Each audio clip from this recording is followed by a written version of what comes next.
C vigil કરીને જે દરિયાકાંઠાની એક એક્સરસાઇઝ છે, જેમાં ગુજરાતના દરિયાકાંઠાના તમામ જિલ્લાઓમાં અલગ અલગ એજન્સીઓ, કોસ્ટગાર્ડ, નેવી અને મરીન પોલીસ સાથે મળીને જે એક એન્ટી ટેરરિસ્ટ એક્સરસાઇઝ કરવામાં આવે છે, તેના ભાગરૂપે જામનગરના કોસ્ટલ એરિયાના પોલીસ સ્ટેશન તેમજ LCB, SOG, બેડી મરીન, પંચ એ, જોડિયા, સિક્કા આ તમામ પોલીસ સ્ટેશનો દ્વારા અલગ અલગ ટીમો બનાવી રિસ્પેક્ટેડ SP સરના સુપરવિઝન હેઠળ આ તમામ ટીમો દ્વારા જેટલા પણ આપણા બંદરો છે, જેટીઓ છે અને આપણા લેન્ડિંગ પોઈન્ટ્સ છે, આ તમામ જગ્યાએ રાઉન્ડ ધ ક્લોક ડિપ્લોયમેન્ટ રાખી અને ચેકપોસ્ટો કાર્યરત કરી અને જેટલા પણ શંકાસ્પદ વ્યક્તિઓ અથવા તો વાહનો મળી આવે એ તમામની ચેકિંગ હાથ ધરવામાં આવેલ હતું.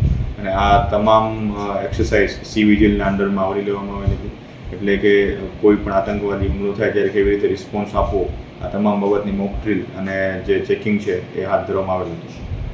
શંકાસ્પદ કોઈ વસ્તુ મળી આવી છે કે કેમ? ના, આ એક પ્રકારની એક્સરસાઇઝ હોય છે, આ દરમિયાન કોઈ શંકાસ્પદ વસ્તુ મળી આવી નથી. રૂટીન સર પેટ્રોલિંગ સમય કેવી રીતે થતું હશે? રૂટીનમાં જે મરીન પોલીસ સ્ટેશન છે એમના બોટો દ્વારા દરિયા વિસ્તારમાં તેમજ જે કાંઠા વિસ્તાર છે તેમાં આપણું જોડિયા પોલીસ સ્ટેશન છે, પંચે પોલીસ સ્ટેશન છે, બેડી મરીન પોલીસ સ્ટેશન છે, સિક્કા પોલીસ સ્ટેશન છે, આ મેઘપર પડાણા છે, આ તમામ પોલીસ સ્ટેશન દ્વારા એમના જેટલા પણ કાંઠા વિસ્તાર લાગુ પડે છે એ તમામમાં રિસ્પેક્ટિવ જગ્યાએથી પોલીસના ડિપ્લોયમેન્ટ દ્વારા કોઈ વખત ઊંટ કેમલ પેટ્રોલિંગ પણ કરવામાં આવતું હોય છે. તો આ તમામ રીતે કોસ્ટલ સિક્યુરિટીને ધ્યાને આપવામાં આવે છે.